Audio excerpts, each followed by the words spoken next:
Phone पे आज भारत में यूपीआई पेमेंट्स का दूसरा नाम। एक ऐसा ऐप जो हर महीने अरबों के ट्रांजैक्शंस प्रोसेस करता है। फोन पे पर 1500 रुपए प्राप्त हुए। ये आवाज तो जैसे अब डिजिटल इंडिया की धड़कन बन चुकी है ना?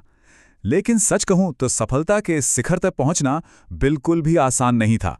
तो सवाल यही उठता है कि आखिर कैसे फोन पे, जो कभी फ्लिपकार्ट के अंदर एक छोटा सा प्रोडक्ट हुआ करता था, उसने गूगल पे जैसे दुनिया के सबसे बड़े दिग्गजों को पीछे छोड़ दिया। कैसे ये ऐप बैंकों के ब्लॉकेड और कॉम्पिटिटर्स की चुनौतियों के बावजूद लोगों का पसंदीदा पेमेंट ऐप बना रहा। चलिए इस पूरी कहानी को जरा शुरू से समझते हैं।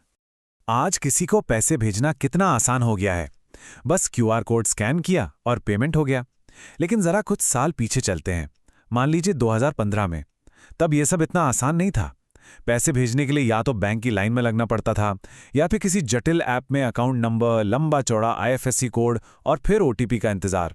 बड़ा झंझट था। इसी वजह से उस समय भारत में कैश ही किंग था। और इसी मुश्किल को फ्लिपकार्ट के एक पूर्व सीनियर एग्जीक्यूटिव समीर निगम बहुत ध्यान से देख रहे थे। उन्होंने एक पैटर्न नोटिस किया कि लोग ऑनलाइन शॉपिंग तो कर रहे हैं, लेकिन पेमेंट के लिए ज्यादातर कैश ऑन डिलीवरी ही चुनते हैं। क्यों? क्योंकि डिजिटल पेमेंट पर या तो भरोसा नहीं था या फिर वो बहुत मुश्किल लगता था। बस यहीं से एक नए विजन का जन्म हुआ।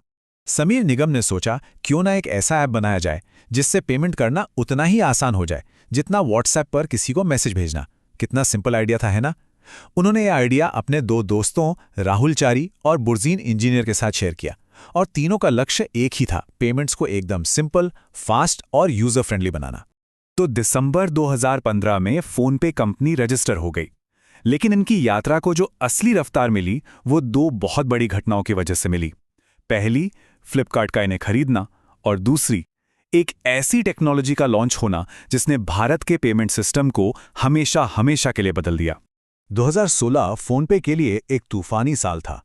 सोचिए, अप्रैल में लॉन्च होने से पहले ही फ्लिपकार्ट ने इसे खरीद लिया, जिससे इन्हें पैसों की और ब्रांड के भरोसे की ताकत मिली। उसी महीने 11 अप्रैल को एनपीसीआई यानी national payments corporation of India, जो भारत के डिजिटल पेमेंट्स की रीढ़ है, उसने यूपीआई लॉन्च किया। यूपीआई यानी यूनिफाइड पेमेंट्स इंटरफेस, एक ऐसा क्रांतिकारी सिस्टम जिससे कोई भी सीधे अपने बैंक अकाउंट से तुरंत पैसे भेज सकता था। और फिर नवंबर में एक ऐसा फैसला आया जिसने सच में सब कुछ बदल कर रख दिया। 8 नवंबर 2016 को प्रधानमंत्री ने नोटबंदी का ऐलान कर दिया। ये फैसला लोगों के लिए एक झटके जैसा था। रातों रात कैश की किल्लत हो गई। करोड़ों लोग जो अब तक सिर्फ कैश पर निर्भर थे, वो अचानक डिजिटल पेमेंट्स अपनाने को मजबूर हो गए। इस मौके का फायदा उठाने के लिए फोनपे बिल्कुल सही जगह पर सही समय पर खड़ा था। और इसकी वजह थी एक बहुत बड़ा और दूरदर्शी फैसला। देखिए, उस समय पेटीएम जैसे बड़े प्लेयर्स वॉलेट मॉडल पर दाव लगा रहे थे। मतलब यूजर्स को पहले अपने वॉलेट में पैसे डालने होते थे, जो एक एक्स्ट्रा स्टेप था। लेकिन फोनपे ने भविष्य को पहले ही भांप लिया था। उन्होंने अपना पूरा दाव यूपीआई पर लगाया। एक ऐसा मॉडल जहां पैसा सीधे एक बैंक अकाउंट से दूसरे में जाता है, बिना किसी वॉलेट के झंझट के।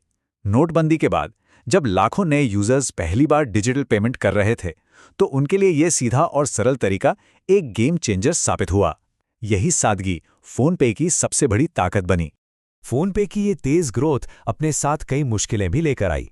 अचानक लाखों करोड़ों नए यूजर्स ऐप पर आ गए और ये फोनपे के लिए एक असली अग्नि परीक्षा का समय था। अचानक आए इस ट्रैफिक से उनके सर्वर क्रैश होने लगे, ट्रांजैक्शंस फेल होने लगे। फिर जनवरी 2017 में एक और बड़ा झटका लगा। देश के सबसे बड़े प्राइवेट बैंकों में से एक आईसीआईसीआई बैंक ने यह आरोप लगाते हुए कि फोनपे यूपीआई के नियमों को तोड़ रहा है, उनके सारे ट्रांजैक्शंस को ब्लॉक कर दिया। एक छोटे स्टार्टअप के लिए ये एक बहुत बड़ा संकट था। और मानो इतना काफी नहीं था, 2017 में ही गूगल ने अपना पेमेंट ऐप तेज लॉन्च कर दिया, जिससे कंपटीशन और भी तगड़ा हो गया। आईसीआईसीआई बैंक का ब्लॉकेड फोनपे के लिए एक बहुत ही मुश्किल दौर था। बाजार में तो ये तक अफवाहें फैल गईं कि फोनपे अब बंद होने वाला है। ये कंपनी के अस्तित्व के लिए एक सीधा खतरा था। लेकिन टीम ने हार नहीं मानी और सिस्टम को फिर से खड़ा करने के लिए दिन रात एक कर दिए। फोनपे ने इन मुश्किलों का सिर्फ सामना ही नहीं किया, बल्कि बाजार का लीडर बनने के लिए और भी रणनीतिक रूप से विस्तार किया। धीरे धीरे उन्होंने सिर्फ पेमेंट से आगे बढ़कर एक पूरा फाइनेंशियल इकोसिस्टम बनाना शुरू कर दिया। और इसका नतीजा साफ दिखने लगा। जनवरी 2021 तक आते आते फ़ोनपे ने पेमेंट की इस जंग में एक निर्णायक बढ़त बना ली थी। उस महीने फ़ोनपे ने 969 मिलियन ट्रांजैक्शन किए, जबकि गूगल पे 853 मिलियन पर था और पेटीएम काफ़ी पीछे 281 मिलियन पर। ये एक बहुत बड़ा टर्निंग पॉइंट था। जैसे जैसे फ़ोनपे इंश्योरेंस, म्यूचुअल फंड और लोन जैसी नई सेवाओं में विस्तार कर रहा था, उन्हें अलग अलग रेगुलेटरी अप्रूवल्स की ज़रूरत पड़ने लगी। फ्लिपकार्ट के तहत काम करने से ये प्रोसेस काफ़ी धीमा हो जाता। इसलिए दिसंबर 2022 में फ़ोनपे ने फ्लिपकार्ट से आधिकारिक तौर पर अलग होने का एक बड़ा फैसला किया।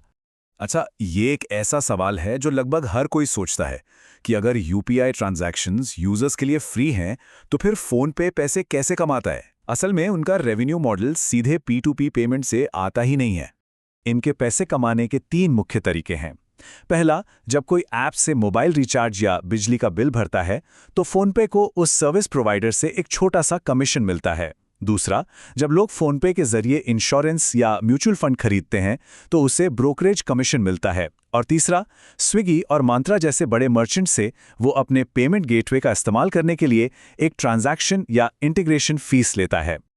आज की तारीख में फ़ोनपे का यूपीआई मार्केट में दबदबा कायम है। भारत में होने वाले लगभग आधे यूपीआई पेमेंट्स यानी करीब 45.8% अकेले इसी ऐप पर होते हैं। ये आंकड़ा इसे मार्केट का निर्विवाद लीडर बनाता है। इसका स्केल कितना बड़ा है ये समझने के लिए बस एक आंकड़ा ही काफ़ी है। NPCI के डेटा के मुताबिक हाल ही में सिर्फ एक महीने में फ़ोनपे ने करीब 11.99 लाख करोड़ रुपए के यूपीआई ट्रांजैक्शन प्रोसेस किए। ज़रा सोचिए, ये दिखाता है कि फ़ोनपे अब सिर्फ एक ऐप नहीं बल्कि भारत की डिजिटल अर्थव्यवस्था का एक मजबूत स्तंभ बन चुका है। तो फ़ोनपे ने पेमेंट्स की जंग तो जीत ली है, लेकिन फिनटेक की दुनिया बहुत तेज़ी से बदल रही है।